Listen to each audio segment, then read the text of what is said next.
Baik, untuk Bapak Muhammad Habibi, kami persilahkan untuk menyampaikan materinya.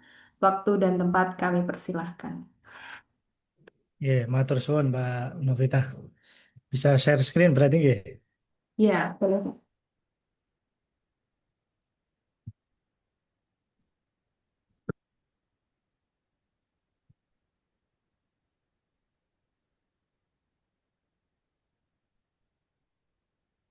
Oke. Sudah terlihat Mbak? Sudah, Pak. Oh, oke. Terima kasih. Bismillahirrahmanirrahim. Assalamualaikum warahmatullahi wabarakatuh. Waalaikumsalam. Selamat pagi, salam sejahtera Waalaikumsalam. untuk kita semua yang Pagi, terhormat.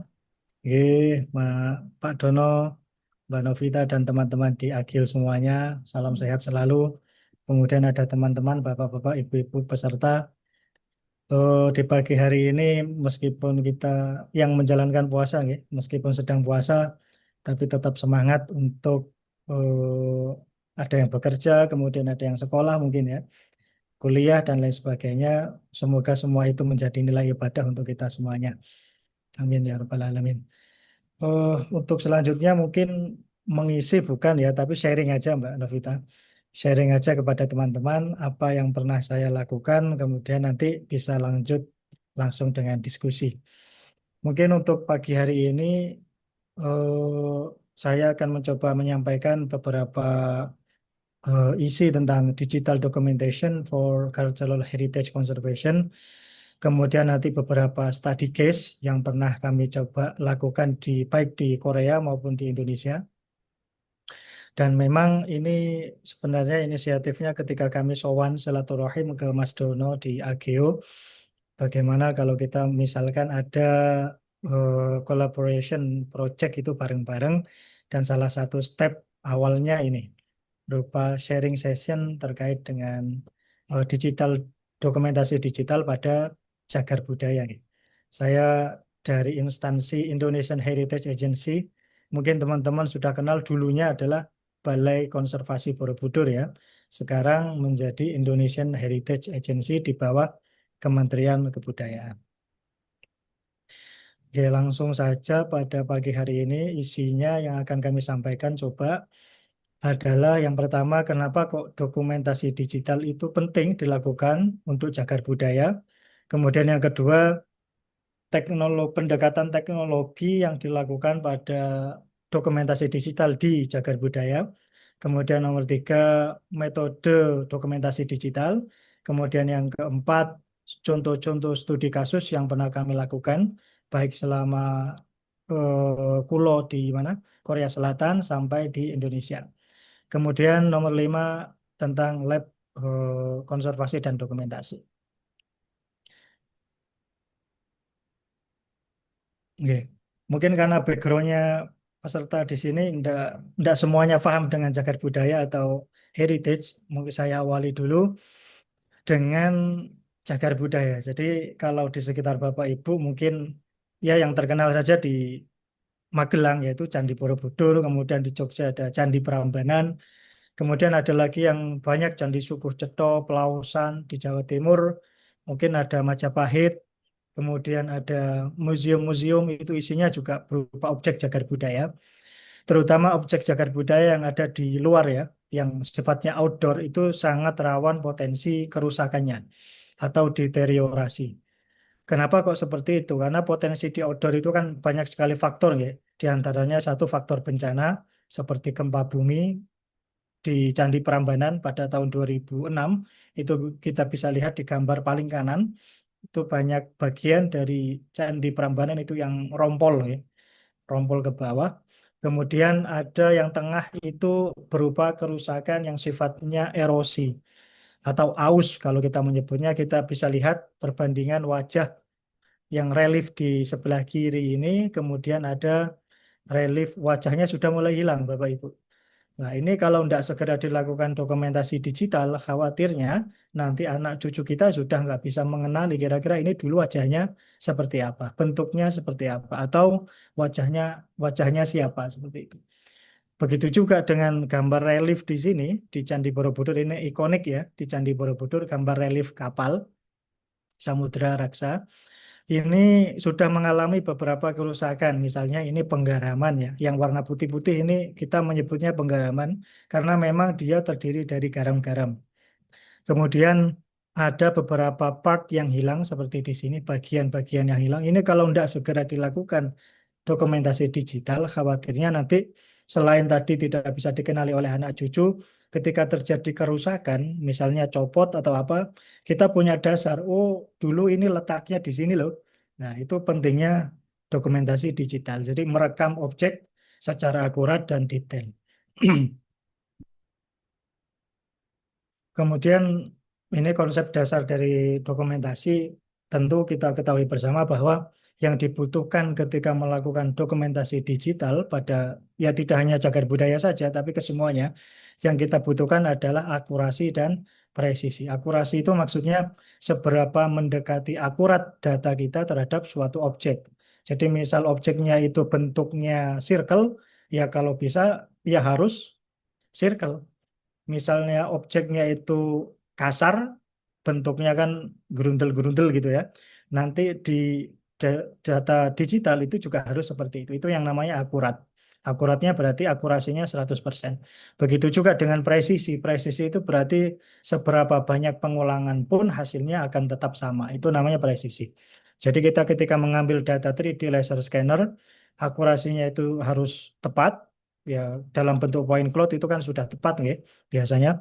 Kemudian presisi, jadi bentuknya itu harus sama meskipun dilakukan beberapa kali pengambilan data. Itu yang kita inginkan seperti itu. Jadi yang paling kanan ini contoh dari yang paling ideal yaitu akurasi dan presisi. Seperti di sini salah satu gereja di Eropa, Panagi Asino, itu bentukan aslinya seperti ini, yang paling kiri. Kemudian data point cloud mesh sampai nanti data 3D print ya. Mirip, ini menandakan bahwa akurasi dan presisinya juga sangat tinggi data point cloud dari 3D laser scanner. Kemudian dokumentasi hasil data dokumentasi itu menjadi penting karena apa? Karena dia menjadi salah satu referensi yang dibutuhkan untuk satu mengambil keputusan konservasi, dua mengambil keputusan restorasi atau pemugaran atau perbaikan, kemudian juga tiga dalam hal manajemen situs pengelolaan situs seperti itu. Nah, ini evolusi ya, pendahuluan lagi evolusi dari metode dokumentasi ini yang terjadi di Candi Borobudur. Saya ambil contohnya seperti ini. Yang paling kiri itu proses fotogrametri pada zaman dulu. Jadi fotogrametri pada zaman dulu kita bisa lihat kan fotonya masih berupa film ya Bapak Ibu. Filmnya kemudian dicetak dan kemudian digabungkan dalam software tertentu. Dulu itu pakai IBM, di Borobudur sudah ada IBM. Kemudian begitu gagal, ambil lagi seperti itu. Jadi masih sangat sangat manual. Begitu juga dengan penggambaran aspek teknis, baik itu teknis sipil ataupun dan lain sebagainya. Itu juga masih menggunakan gambar kalkir yang sangat besar itu yang manual. Itu tentu membutuhkan ketelitian yang tinggi, kemudian butuh waktu yang sangat lama. Karena pemugaran Candi Borobudur itu kan terakhir tahun 1973 sampai 1983, berarti kurang lebih 10 tahun. Mungkin kalau dulu sudah ada 3D laser scanner ataupun drone untuk membuat data 3D itu akan lebih banyak memangkas waktu seperti itu. Kemudian yang di sebelah kanan ini contoh penggambaran peta kalkir yang ada di Amerika, HBAS ya ini, seperti ini. Masih sangat-sangat manual. Nah, beberapa evolusi yang terjadi sekarang, beberapa alat dokumentasi digital, itu seperti kita lihat ada TLS, kemudian ada drone, kemudian ada close range fotogrametri, ada GPR, geopenetrating radar, dan lain sebagainya. Dan data-data yang dihasilkan oleh alat-alat ini memiliki akurasi dan presisi yang sangat tinggi, baik dalam bentuk point cloud, ortofoto, dan model 3D. Kemudian data ini mulai dari data 3D laser, data drone, maupun data GPR, dan lain sebagainya, itu bisa dikombinasikan untuk menunjang konservasi cagar budaya. Makanya datanya nanti disebut data komprehensif, baik itu objek arsitektur, gedung, atau bangunan. Misalkan Kalau cagar budaya di daerah timur itu identik dengan benteng, fortress ya, benteng peninggalan dari Belanda. Itu objeknya sangat besar, kemudian sangat luas. Kalau kita mengandalkan dari data 3D laser scanner saja tidak akan cukup. Maka dari itu kita butuh data drone juga. Kita menggunakan drone di situ.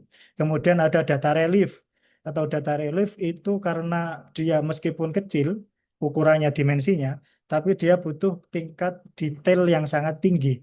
Makanya ketika data 3D laser scanner itu tidak cukup. Dia butuh data penunjang. Misalnya apa? Data fotogrametri relief. Atau nanti misal ditambah lagi kalau punya handheld laser scanner itu kita pakai itu. Seperti itu. Jadi kalau bisa data itu dikombinasi dari beberapa alat dan metode.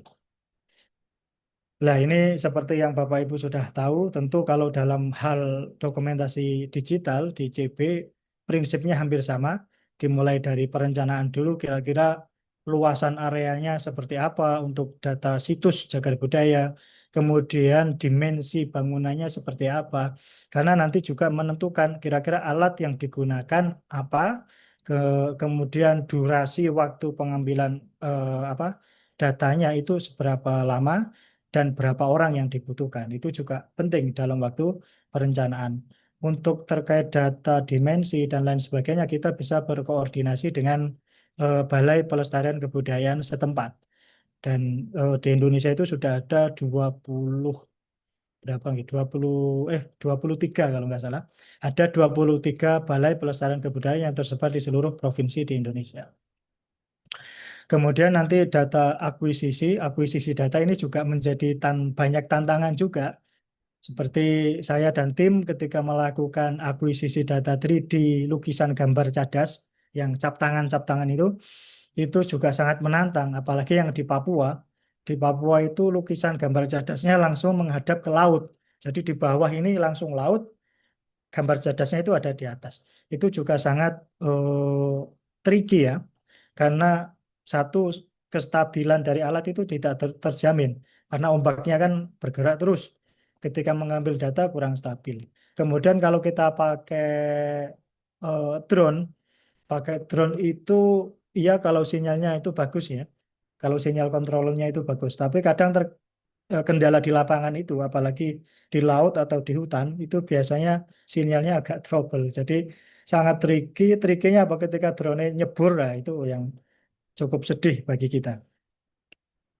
Kemudian setelah melakukan akuisisi data, kita processing data mulai dari pembersihan, point cloud, nanti sampai dalam bentuk file yang diinginkan, misal E57, LAS, dan lain sebagainya.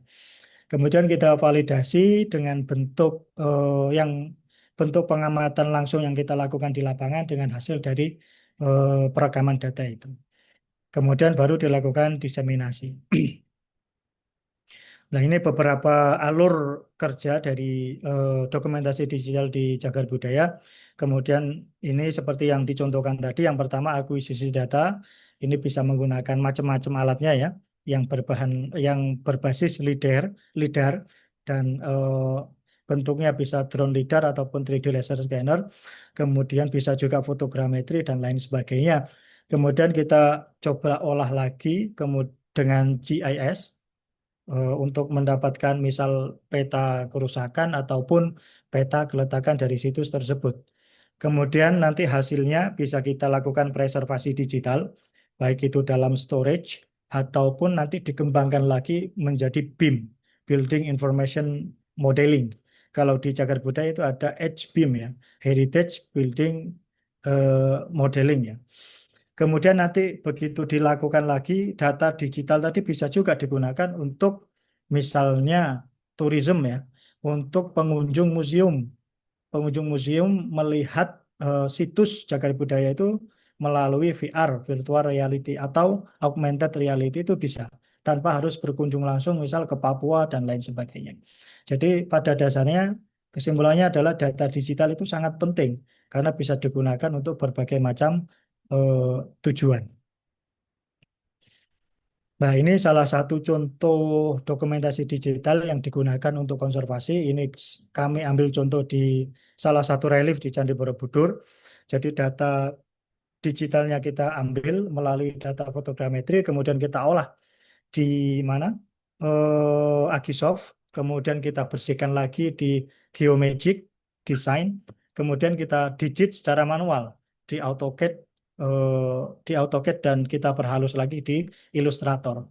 Jadi nanti bentuknya seperti ini, kita dapat beberapa informasi, misal data retakan, data penggaraman yang warna silver itu ya, perak itu, kemudian ada data detachment. Detachment itu bagian yang hilang, rompol, merupul gitu. Kita bisa tahu selain lokasinya di mana, kita bisa tahu prosentasinya seberapa. Jadi sangat akurat dan presisi. Kemudian belakangan ini juga ramai sekali tentang penggunaan AI ya, Bapak Ibu. Ada penggunaan AI atau artificial intelligence atau kecerdasan buatan gitu. Ini juga ramai diperbincangkan. Sejauh mana kira-kira AI mampu berkontribusi pada bidang cagar budaya. Jadi di sini beberapa penelitian di luar, ini di mana? Di Yunani ya. Di Yunani itu sudah digunakan AI untuk mendeteksi kira-kira dari prasasti itu huruf yang hilang itu huruf apa. Berdasarkan pola pattern dari yang sebelum-sebelumnya. Itu sudah banyak digunakan. Ini masih belum ada aplikasi secara resmi di Indonesia. Padahal kita itu punya prasasti yang sangat banyak ya, yang tersimpan baik itu di Museum Nasional atau di Jakarta ya, ataupun di sekitaran Jabodetabek itu sangat banyak sekali prasasti. Dan itu prasastinya asli, bukan bukan kopi ya, atau replika itu bukan, tapi asli. Sayang sekali kalau belum sampai di dokumentasi digitalkan. Ini merupakan salah satu aplikasi AI. Jadi dia mampu mendeteksi kayak ini menggunakan deep learning Itaca. Itaca itu menghasilkan hasil yang sangat luar biasa ya. Dia mempunyai region 82,1%, berarti kemiripan hasil antara yang asli dengan yang dia prediksi itu mendekati 90%. Itu sangat tinggi sekali. Kemudian ini salah satu contoh penggunaan AI di Eropa, Eropa juga, lukisan Samson and Delilah. Delilah nih, karya dari Paul Rubens. Ini untuk menguji authenticity atau keaslian dari suatu lukisan.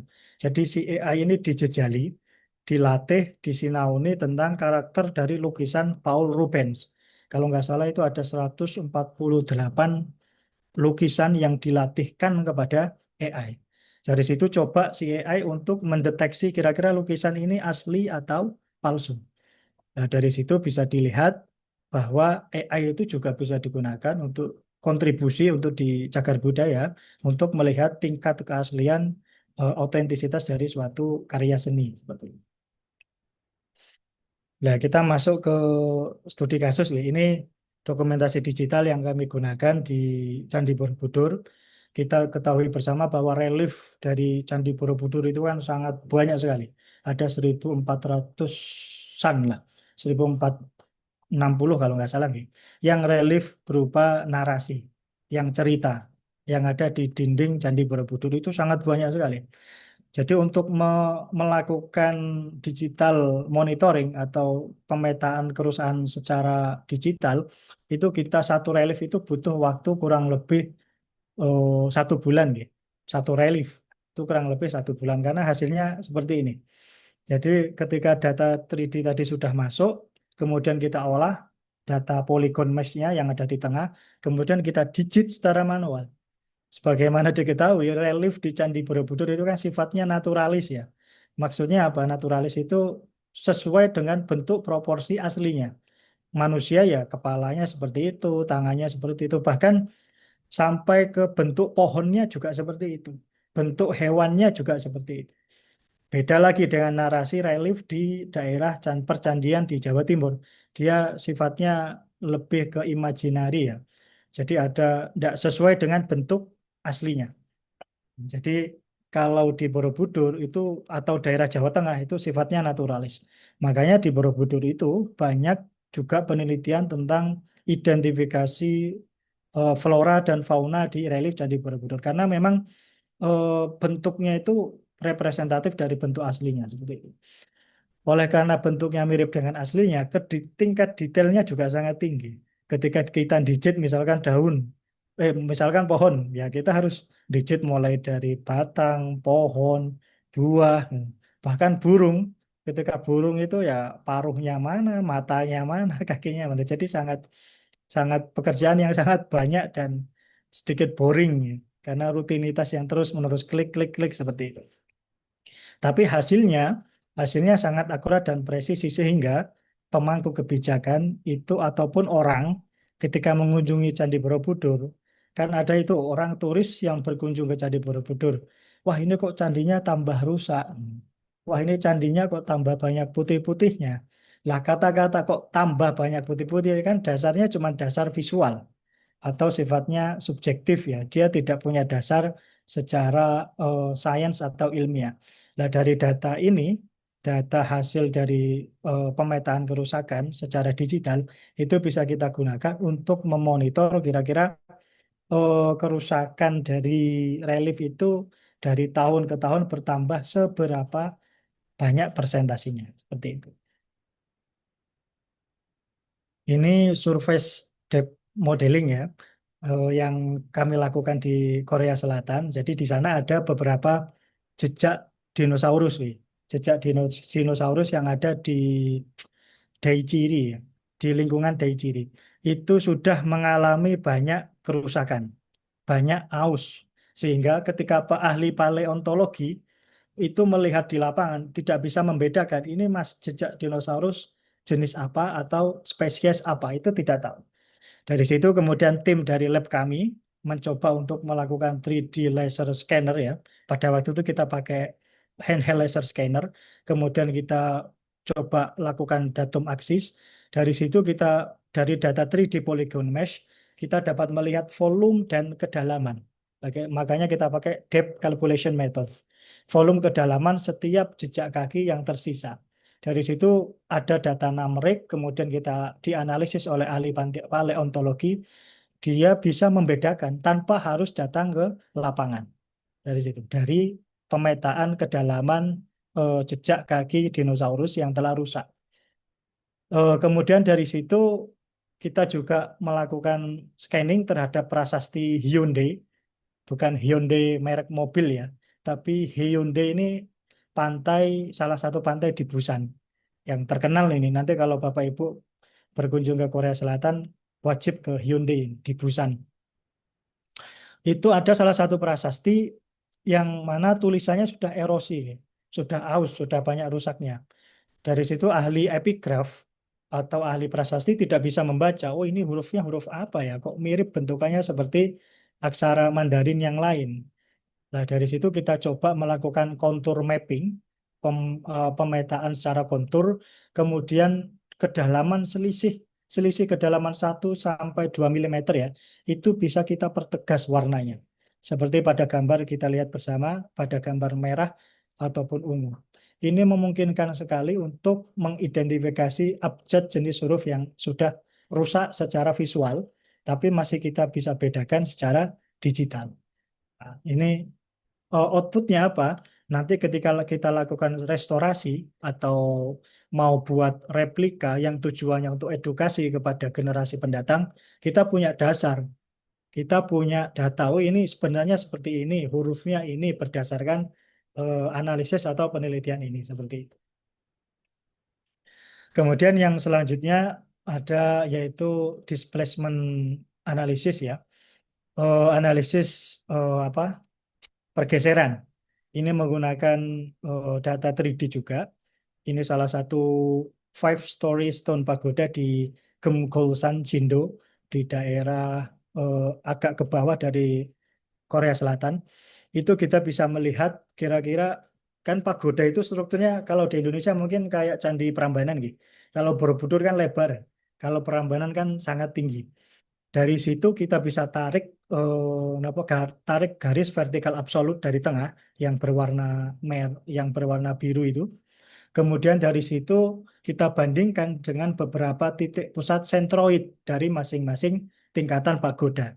Jadi ada lantai 1, lantai 2, 3, 4 sampai 5. Kemudian dari situ kita bandingkan ada pergeseran berapa dari titik pusat absolut tadi berdasarkan perbandingan dengan titik pusat sentroid. ada kemiringan berapa seperti itu, pergeseran berapa. Dari sini kita bisa lihat bahwa yang paling atas atau tingkat 5 itu memang punya displacement yang paling tinggi, yaitu 153,8 mm. Begitu juga dari sini kita bisa lihat dari analisis bidang, kalau kita lihat dari atas tanpa atas, bisa kita lihat bahwa lantai limanya memang yang paling miring. Ini bisa jadi dasar untuk para konservator misalkan, oh ini ternyata sudah mengalami pergeseran selama melebihi ambang batas. Jadi kita harus segera melakukan perbaikan. Begitu juga ketika kita ada di arsitektur bangunan, ini juga kita bisa pasang seperti itu, beberapa sensor seperti itu. Nah ini contoh kasus kami lagi yang pagoda tadi ya. Ada beberapa lantai pagoda itu yang mengalami kerusakan. Ini di sama di Jindo. Ada beberapa kerusakan karena prinsipnya kalau menurut arkeologi kan kita tidak boleh sembarangan memugar cagar budaya. Misalkan Candi Borobudur kemarin yang sempat rame itu adalah catra ya. Catra itu dipasang atau tidak. Kalau dipasang itu dasarnya apa? Gitu. Dasarnya apa? Akurat tidak, dasar datanya itu akurat tidak seperti itu. Nah, untuk mengantisipasi hal tersebut sebenarnya kita bisa melakukan 3D virtual restoration, pemugaran secara virtual. Ini tidak ada aturan yang dilanggar. Kita bisa coba-coba saja seperti itu. Nah, kalau di sini dalam kasusnya pagoda ini kita lakukan scanning dulu masing-masing lantai. Kemudian kita coba nopo, kita coba lakukan dari data mesh tersebut, kita lakukan referensi, ya. Penentuan referensi. Misalkan memisahkan bagian yang rusak dengan bagian yang masih utuh, inner dan outer polygon. Kemudian menghitung menghitung volume batu yang hilang. Kira-kira ada berapa persen dari yang hilang. Dari situ kemudian kita pakai penggambaran secara digital. Oh, ternyata dibutuhkan bagian 4,9% misalkan ya, 4,9% dari luas keseluruhan di tiap lantai dari pagoda seperti itu. Kemudian kita coba pasangkan di objeknya tanpa harus melanggar ketentuan atau prinsip. Jadi ini sangat simpel nih. Kita bisa juga nanti melakukan 3D printing nih. 3D printing untuk melihat bahwa di sini sudah match atau tidak. Karena kalau hanya berdasarkan data digital, kadang ada miss atau error sepersekian persen gitu ya. Itu kita bisa antisipasi misal dengan data dari 3D printing. Kita bisa matchkan, oh ternyata sudah match, berarti sudah cool.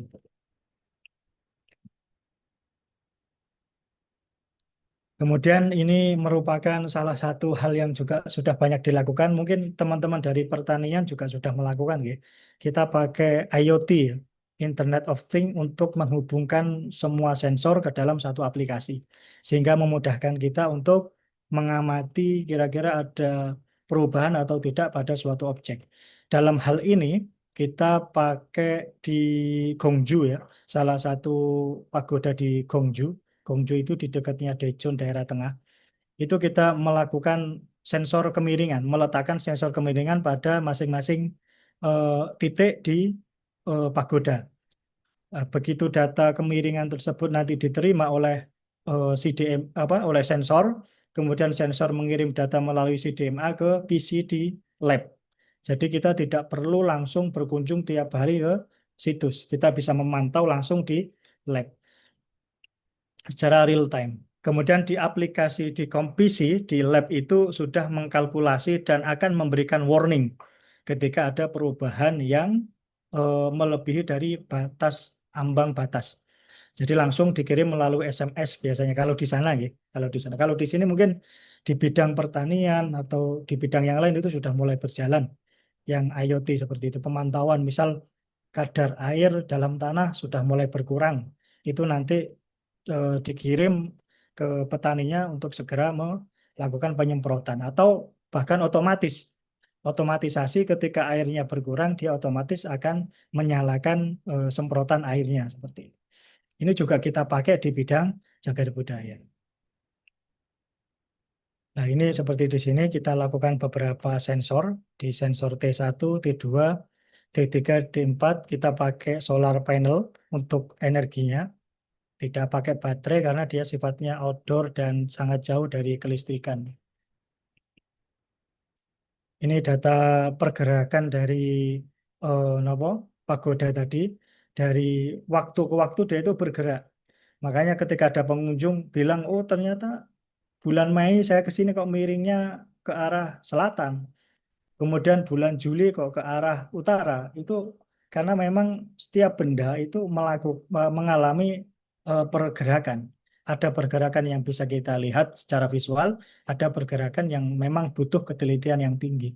Seperti halnya pagoda ini, ataupun bahkan Borobudur itu sebenarnya juga mengalami pergerakan. Ketika kita melakukan monitoring, monitoring, kita mengukur misal pakai titik kontrol dan titik yang ada di eh, Candi Borobudur itu selalu mengalami pergerakan meskipun cuman 0, berapa persen gitu dari pergerakan total. Jadi sangat minim.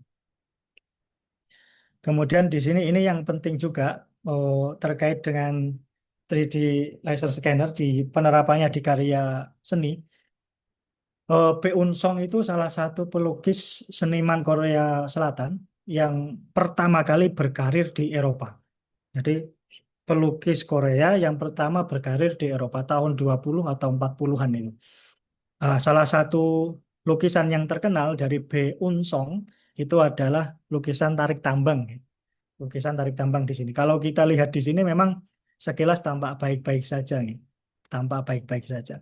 Tapi kalau dilihat dari kacamata konservasi cagar budaya, itu kita harus melakukan beberapa analisis. Yang pertama, misal kita lakukan pengamatan secara 2D, dua dimensi. Di sini mikroskop stereo. Di sini kita bisa melihat menggunakan mikroskop stereo itu untuk melihat kondisi permukaan dari lukisannya seperti apa. Ratakah atau ada retakan, ada jamur atau lain sebagainya. Kemudian kita lakukan pengamatan pakai UV, fluorescence UV. Ini tentu untuk melihat bahan kimia tertentu yang terdapat pada lukisan. Kita ketahui bersama bahwa ada beberapa bahan kimia tertentu yang ketika kita tembakkan cahaya UV, itu dia akan berpendar. Nah, itu kita ingin mengecek itu kalau pakai UV fluorescence. Kemudian pakai infrared. Di infrared ini biasanya kita gunakan untuk melihat menembus lapisan tipis atas permukaan sampai ke bawah. Sehingga nanti kita bisa ketahui bersama bahwa oh ternyata dulu pola lukisan Bae Song itu ke kanan dulu baru ke kiri. Atau ke kiri dulu baru ke kanan. Pakai kuasnya itu. Kuasnya seperti itu. Kemudian eh, dari data analisis data 2D, kita coba lakukan analisis data 3 dimensi. Dan yang mengejutkan adalah di sini data 2D-nya kita mainkan di nopo depth map. Sekali lagi depth map, peta kedalaman. Kita bisa dilihat, ini maaf hurufnya masih Korea ya. Ini Simdu map ini peta kedalaman. Kemudian ada ini occlusion ya untuk melihat bayangan. Kemudian ada RS map ini untuk melihat tingkat kedataran dari permukaan. Ini lah yang Simdu map ini, yang depth map tadi, yang peta kedalaman itu mengejutkan. Ternyata di atas ini gambar anak-anak ini ada gambar wajah. Ada gambar wajah. Secara visual kasat mata apa? Mata telanjang itu tidak kelihatan. Ya, tetapi ketika dilakukan data scanning 3D, kemudian kita pakai depth map analisisnya, ini keluar wajah. Nah, kita bisa dilihat. Berarti ini kemungkinan hipotesisnya adalah si B. Unsong itu dulu pernah ngelukis wajah di situ. Kemudian tidak selesai atau tidak sesuai dengan keinginannya, dia timpali dengan lukisan ini, lukisan tarik tambang seperti itu. Jadi ini sangat mengejutkan sekali ketika kita melihat ini wajah ini kok ono wajah gitu. Lewong Jawa kan langsung oh ini penampakan nih. Kalau di kita, oh ini secara analisis 3D memang eh, seperti itu. Jadi yang warna merah Ini menunjukkan bahwa tintanya oil, minyaknya itu banyak. Semakin merah dia semakin tumpukan minyaknya. Karena ini kan lukisan minyak gitu. Istilahnya intampo seperti itu. Kemudian ini studi kasus yang terakhir, ini salah satu produknya dari kami juga, yaitu berupa HBIM, Heritage Building Information Modeling, namanya juga information, jadi di dalamnya itu menggabungkan beberapa informasi yang ada. Contoh kasus ini di Joglo Kota Gede ya, kita memasukkan beberapa informasi, ada data nopo, data 2D-nya, kemudian ada data kolomnya, kemudian ada data jenis kayunya, ada data macam dan lain sebagainya. Jadi ketika pengunjung websitenya masuk, kemudian mengklik misal bagian kolomnya itu akan keluar, oh jenis kayunya ini, ukurannya ini, dimensinya ini panjangnya ini akan keluar. Ini yang namanya information modeling. Jadi sangat penting di kami karena tujuannya untuk memudahkan pemangku kebijakan ataupun pengunjung mengetahui lebih detail tentang objek dari cagar budaya tersebut. Dan ini sangat berkembang sekali, baik itu di Indonesia sekarang ini ya, belakangan ini maupun di luar negeri. Karena setiap cagar budaya objeknya di luar negeri itu sudah wajib harus menggunakan HBIM seperti itu. Kemudian ini yang dari lab dokumentasi, karena tadi seperti yang saya sampaikan, kita awalnya dari Balai Konservasi Borobudur, kemudian kita berubah menjadi Badan Layanan Umum. Kita menyediakan beberapa layanan, baik itu penyewaan alat maupun jasa untuk 3D laser, drone, dan lain sebagainya. Jadi ini peralatan yang kami punya, beberapa ya, beberapa kami tampilkan, ada beberapa yang belum kami tampilkan seperti itu. Jadi kalau Bapak Ibu yang berkenan, monggo kita bisa bareng-bareng atau jalin komunikasi lebih lanjut. Oke, mungkin itu saja Mbak Vita yang bisa kami sampaikan.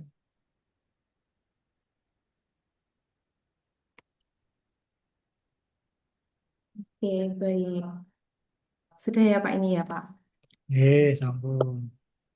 Terima kasih banyak saya ucapkan untuk Bapak Muhammad Habibie atas pemaparan materi dan juga sharing-sharingnya. Sangat menarik dan bermanfaat. Untuk selanjutnya kita mungkin ada di sesi tanya jawab ya teman-teman. Jadi bagi teman-teman yang mau menanyakan tentang materi tadi bisa dibantu untuk komen di kolom komentar atau bisa raise hand lalu nanti bisa open mic. Silahkan waktu dan tempat kami persilahkan.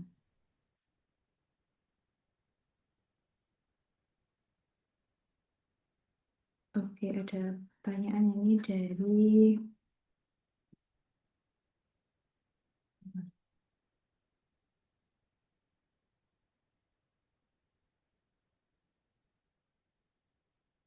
dari Kak Arya. Dalam 1 tahun, berapa kali objek Candi Borobudur dilakukan dokumentasi digital? Bisa dibantu menjawab untuk Pak Muhammad Habibie. Nggih, matur suwun Pak Arya. Jadi dalam 1 tahun untuk dokumentasi digital seluruh candi ya, seluruh candi itu hitungannya bukan per tahun gitu. Itu periodik bisa 4 atau 5 tahun sekali. Tapi terkait dengan dokumentasi digital panel relief itu kita lakukan tiap 3 bulan sekali. Jadi karena relief ya salah satu bagian dari Candi Borobudur yang vital, yang sangat baik dan punya nilai sejarah yang tinggi itu adalah relief karena di situ ada ajaran atau ada cerita di Karma Wibangga dan lain sebagainya yang sumbernya dari agama Buddha itu sangat penting sekali sehingga kita lakukan lebih intens daripada Candi Borobudur secara keseluruhan. Dan lagi kalau misalkan Candi Borobudur secara keseluruhan dilakukan periodisasi 1 tahun sekali, wah lumayan itu Pak karena objeknya cukup besar ya, cukup besar. Matur suwun. Itu mungkin Mbak. Baik, untuk karya sudah terkopi. Silakan bagi teman-teman yang ingin bertanya lagi? Oke, kalian sudah bereaksi. Jika ada pertanyaan bisa dibantu. Oke, ada dari Kak Iqbal Hanun Azizi. Izin bertanya menggunakan chat. Bagaimana manajemen data dari integrasi lidar atau sensor aktif dan hasil foto udara sensor pasif karena area Borobudur kan besar. Saya pernah menggabungkan area pemukiman dari Lisa Aerial dan juga lidar SLAM. Sangat berat soalnya. Terima kasih. Bisa dibantu menjawab, Pak Habibie? Ya, memang sangat besar ya. Jadi untuk Candi Borobudur sendiri terkait dengan lidar belum pakai belum pakai lidarnya. Yang kita pakai kemarin baru fotogrametri drone manual saja. Seperti itu. Karena melihat tingkat signifikansinya masih belum belum dibutuhkan untuk saat ini terkait dengan lidar Candi Borobudur. Tapi untuk data lidar TLS itu memang kita punya PC workstation sendiri ya di lab yang khusus memang untuk proses data. Dan begitu data selesai nanti kita simpan di hard disk ya, storage hard disk yang berukuran besar sehingga datanya di beberapa hard disk sehingga datanya tetap aman. Misalkan ada salah satu penyimpanan eksternal yang trouble, kita masih punya penyimpanan eksternal yang lain. Oke. Mungkin itu, Mbak. Kak Iqbal Hanun Azizi sudah terkopi.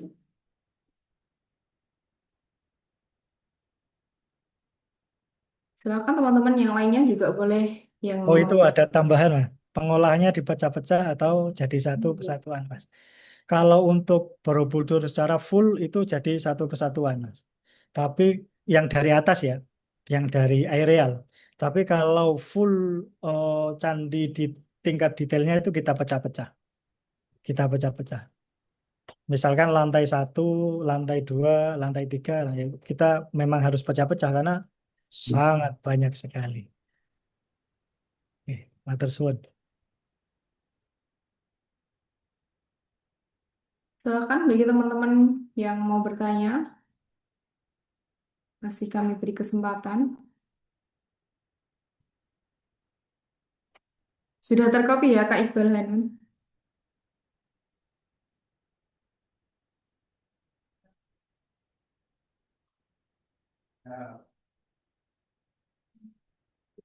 Barangkali ada yang mau on mic, boleh.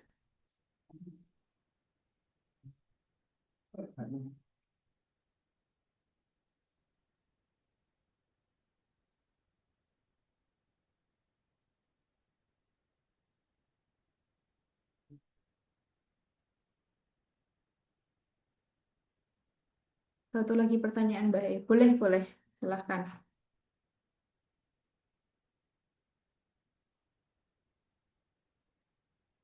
On mic saja, Mbak. Boleh on mic Kak Iqbal Hanun Aziz. Apabila datanya pecah-pecah, apakah ada distori koordinat? Ini sambil rapat, oke. Hmm. Ya, pasti ada ya. Ada beberapa distorsi koordinat.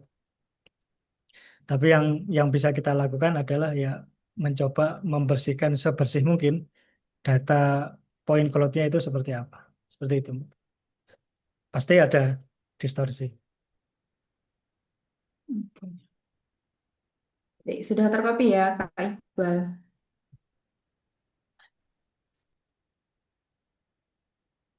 Baik, terima kasih atas jawabannya. Ya.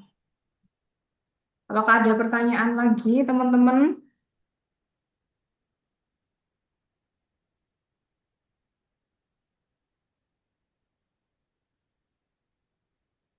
Lagi pada puasa kayaknya, Mbak. Iya, ini lemes ini. Jam-jam kritis ini, Pak.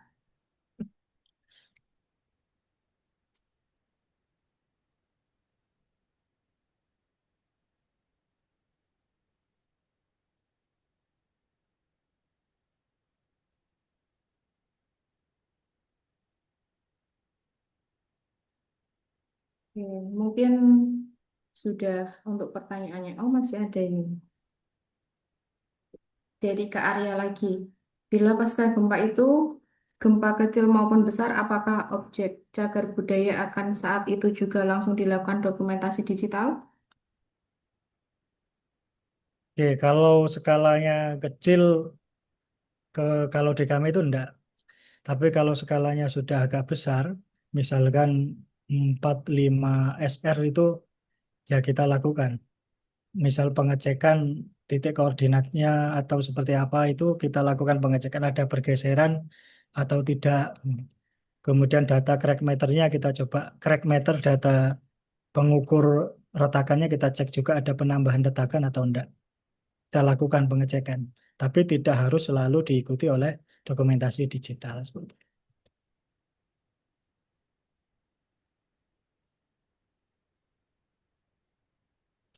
Bagaimana untuk karya? Apakah sudah terkopi atas jawabannya? Baik, terima kasih.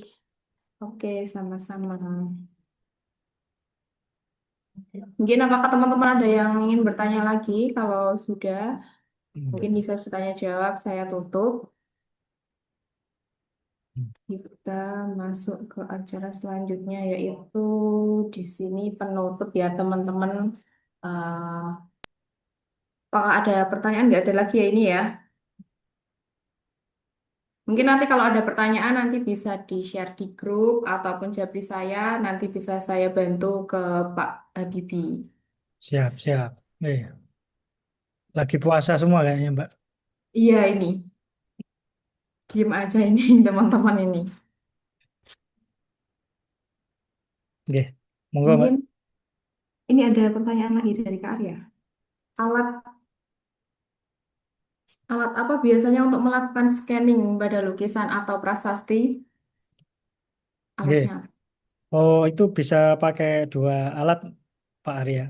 Yang pertama, kalau yang agak konvensional itu ya pakai close range photogrammetry, pakai kamera nih. Kemudian kita olah di software, kita dapatkan data polygon mesh-nya.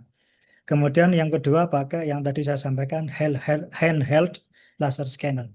Laser scanner tapi yang sifatnya handheld. Itu lebih advance karena dia real time bisa ngecek hasilnya. Kira-kira bagian yang kurang itu yang mana? Kalau sekarang mungkin bapak-bapak, ibu-ibu, bapak-bapak semua ya kayaknya sudah tahu ada beberapa ponsel HP yang dipakaikan sensor lidar ya. Kayak misalkan iPhone 14, 13 atau 14 ke atas itu sudah pakai lidar. Itu juga bisa digunakan untuk scan. Nah, itu contoh handheldnya seperti itu. Cuman akurasi dan presisinya memang lebih rendah daripada handheld laser scannernya seperti itu. Itu sih Mbak.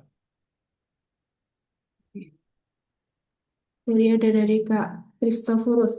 Izin bertanya Kak, saya mahasiswa konservasi seni isi Yogyakarta. Pertanyaannya adalah, jika sebuah cagar budaya batu sudah mengalami kerusakan atau keausan parah, bagaimana peran teknologi 3D printing dalam membantu proses rekonstruksi fisik bagian yang hilang tersebut agar tetap akurat dan sesuai data aslinya? Hmm, ya apa ini? Jadi ini mungkin ya, ada CB batu, kemudian sudah aus, rusak, kemudian bagaimana peran teknologi 3D printing ya. Hmm, Tadi sudah saya sampaikan sekilas ya, bahwa memang CB cagar budaya itu semua semua benda itu akan mengalami kerusakan, itu suatu keniscayaan. Yang bisa kita lakukan sebagai konservator, apalagi ini jurusan konservasi ya, itu adalah memperlambat proses kerusakan atau slowing down. Semua barang itu akan rusak. Yang bisa kita lakukan adalah memperlambat tingkat kerusakannya. Jadi kalau sudah aus, dengan cara apa kita memperlambat? Yang pertama bisa dengan cara tindakan konservasi yang sifatnya preventif atau pencegahan, ada konservasi yang sifatnya kuratif atau ya mengobati lah, tanda kutip mengobati. Kalau yang preventif contohnya apa? Yaitu tadi dilakukan data dokumentasi, dokumentasi digital. Kemudian yang kedua dilakukan monitoring, pengamatan secara terus-menerus. Tadi bisa menggunakan IoT, sensor dan lain sebagainya. Yang konservasi kuratif seperti apa? Ya tadi penambalan bagian yang hilang, penyambungan bagian yang patah, menghilangkan lumut atau mikroorganisme di permukaan dan lain sebagainya. Itu yang kuratif.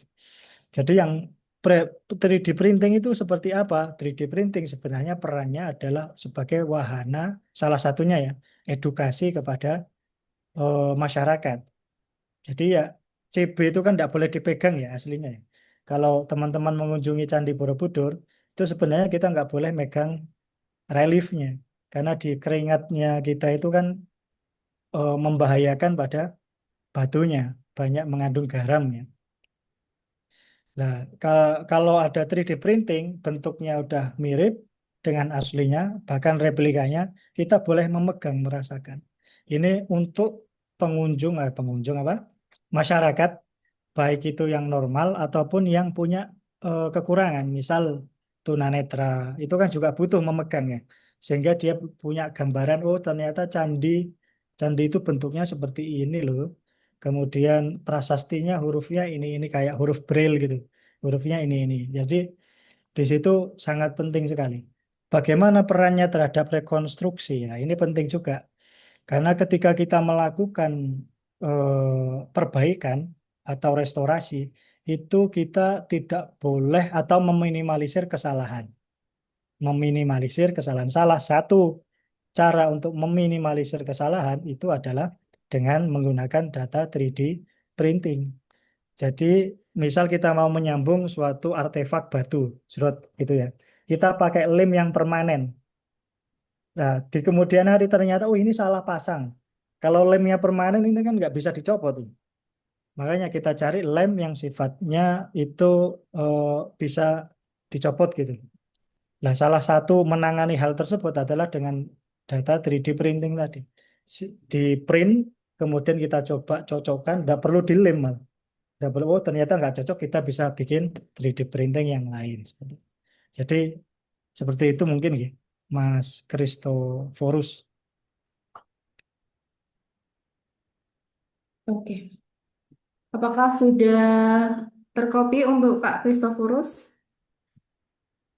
Oke, ini ada pertanyaan dari Kak Nia juga. Izin bertanya, bagaimana memastikan data digital dapat diakses di masa depan?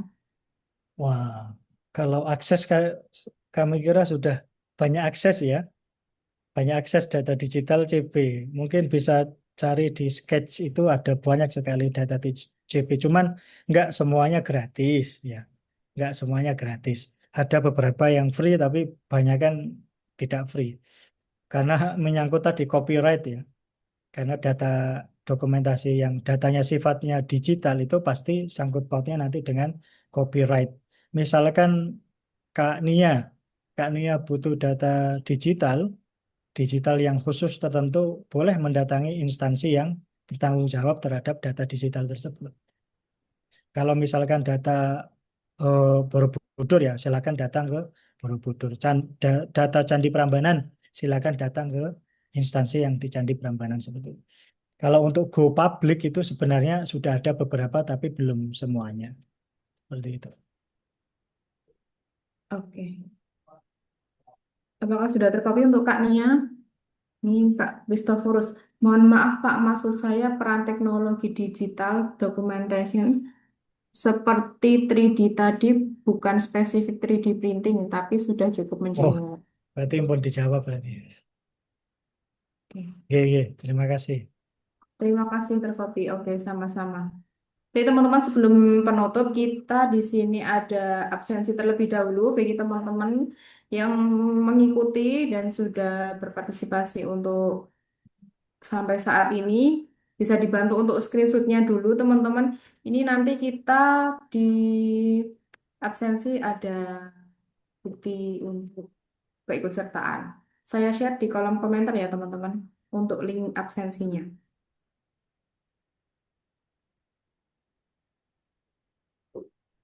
Baik, sudah saya share.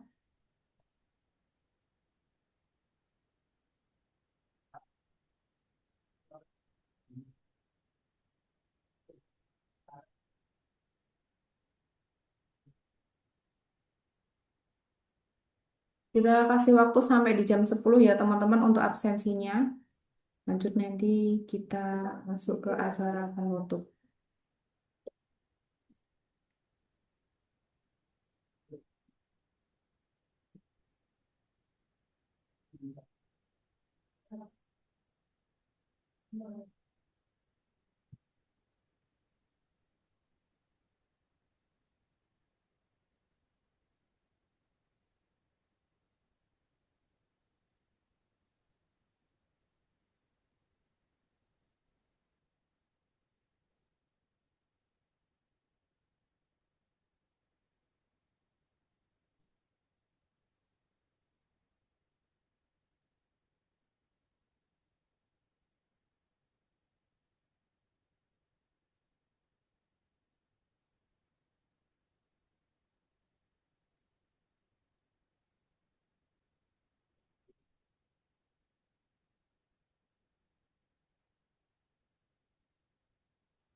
Oke, sama-sama Kak Iqbal Hanun.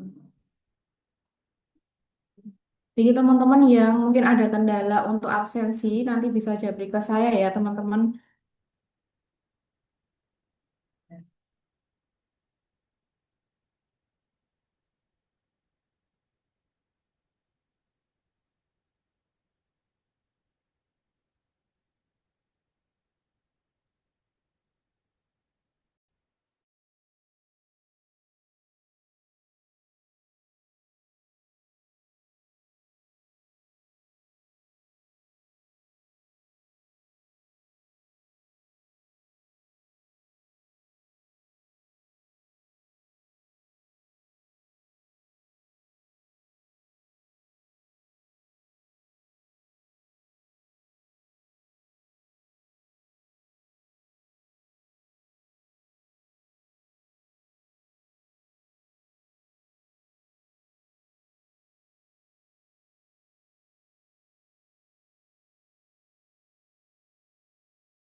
Oke, mungkin sudah cukup ya ya teman-teman untuk absensinya. Nanti jika ada kendala bisa langsung menghubungi saya.